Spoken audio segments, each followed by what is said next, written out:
Hiya mums, right, welcome back to the Teen Whisperer. Right, let me ask you, does it feel like your daughter's emotions are all over the place? 1 minute she's on top of the world and loving her life, and then next she's drowning in frustration or tears.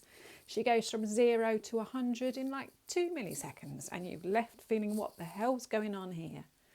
You're watching her ride these emotional highs and lows and wondering what the hell is going on. Trust me, you're not alone in this. So what if I told you these emotional swings are not just a teen thing, especially 18 girl thing, but are rooted in the way her brain and her body are wired?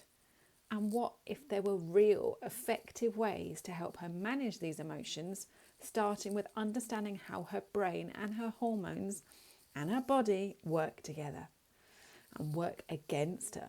Stick with me, we're about to get into it.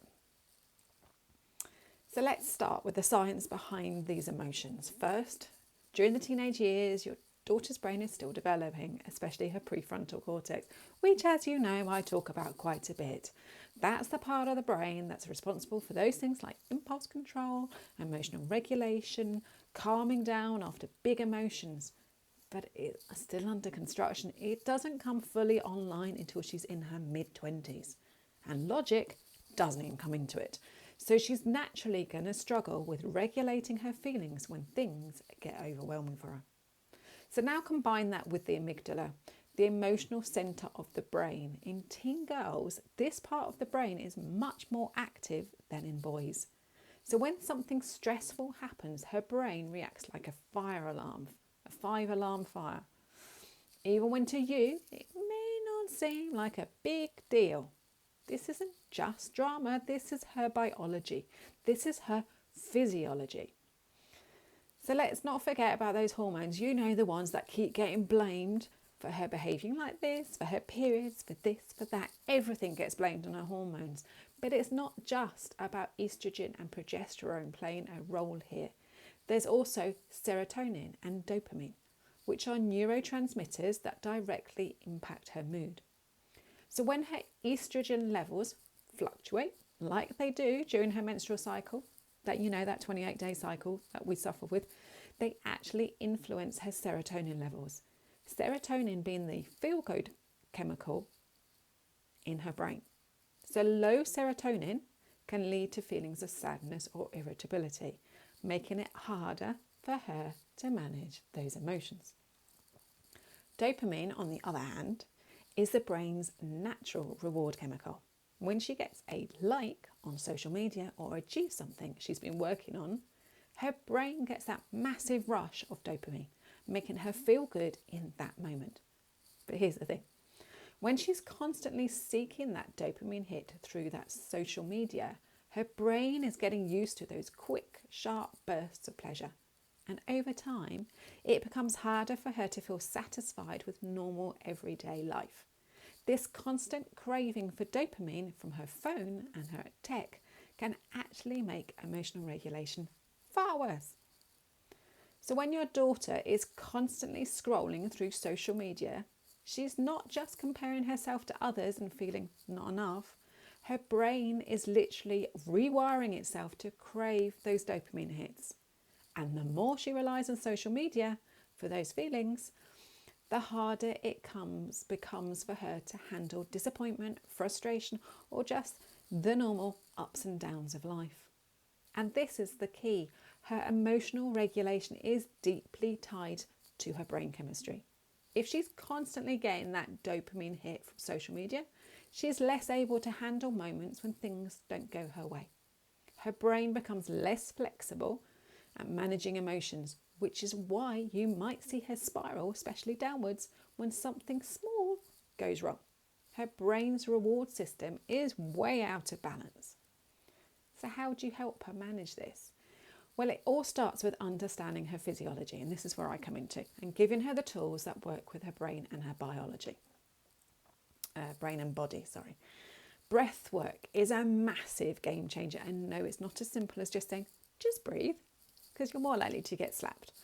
Or just take a deep breath, again, more likely to get slapped. But when her stress response kicks in, her breathing becomes shallow and she literally just breathes from here, from your collarbones upwards. She doesn't use her lungs or her diaphragm or her belly to breathe. She's literally breathing up here, which then keeps her in that heightened emotional state. Teaching her deep breathing techniques helps her brain signal to her body that it's safe to relax, shifting her out of the fight or flight mode. If she breathes here only, she's stuck in that fight or flight and she cannot get out of it without your help. So movement is another big one. When she moves her body, whether it's a dance class, a run, whether it's climbing, just walk outside in the rain, she's helping to burn off that extra cortisol and adrenaline, which is formed during the fight or flight. Plus, that physical activity releases more dopamine and serotonin in a healthier, more sustainable way than just social media. So the more she moves, the more active she is, the better she'll feel emotionally. And then, of course, there's her energy cycles. So her menstrual cycle impacts her mood and her energy levels. Parts of the month she's going to feel more tired, more irritable, and that's okay. It's just a stage that she's in with her menstrual cycle. She's going to feel more tired. I've just said that. She's going to feel more exhausted, not want to come out of her room. And that's all about understanding what's going on for her inside her own body. So teaching her to understand her body's natural rhythms can help her give herself that, it's okay, I can relax on the days she feels off. You know, those days where she just doesn't have the energy. She can give herself permission to take a step back rather than pushing through and burning out the other end. So now let's talk about social media boundaries, because this one is massive. It's all in news right now. It's all in media. It's all in social media. It's everywhere, all about social media and phone usage for our teenagers. When she's constantly connected, her brain never gets a break from that dopamine roller coaster. It's like her emotional alarm system is always switched on, going off constantly. Setting boundaries, however, whether it's no screens before bedtime or limiting social media during certain times, helps her brain reset and lowers the intensity of those emotional reactions. And this is crucial for her emotional regulation. But I know this can feel overwhelming for you as her mum. You want to help, but you're not sure where to start or how to have these conversations with her. And that's where the Mum Survival Kit comes in. It's packed with tools, tips and resources to help you understand what your daughter is going through and give her the support that she needs to manage her emotions and stress in a healthy way. And you on the back of that as well. So if you feel like your daughter could use extra support in managing her emotions, social media use and stress, I've created my Glow Groups, which is a safe and supportive space where teen girls come together to connect, learn about their physiology, have fun, connect with other teen girls and just enjoy themselves. In these groups, we dive into everything from managing emotions to understanding how their bodies and brains work together. These groups are available in person and online, so no matter where you are, your daughter can join in.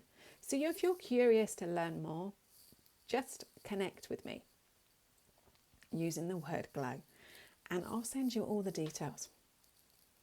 So mums, here's what I want you to take away. Your daughter's emotional ups and downs are part of how her brain and body are wired right now.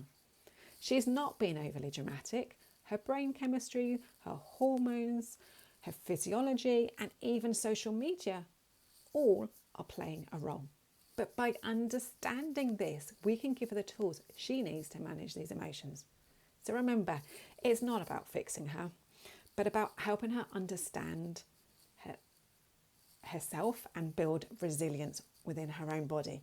So if you need more support, the Mum Survival Kit is ready for you. And if your daughter needs a safe space to learn and grow, the Glow Groups are here too. And if you, for that, on another note, need support, come and connect with us at the Mum to Mum Connection, which is a brand new community space online for mums just like you to meet up with other mums. So yeah, thanks for joining me today. If this resonates with you, or you want to chat more about anything that I've talked about, please feel free to connect with me via the options in the description. So take care of yourselves and remember, you've got this and I'm here to support you every step of the way. Take care. Bye-bye.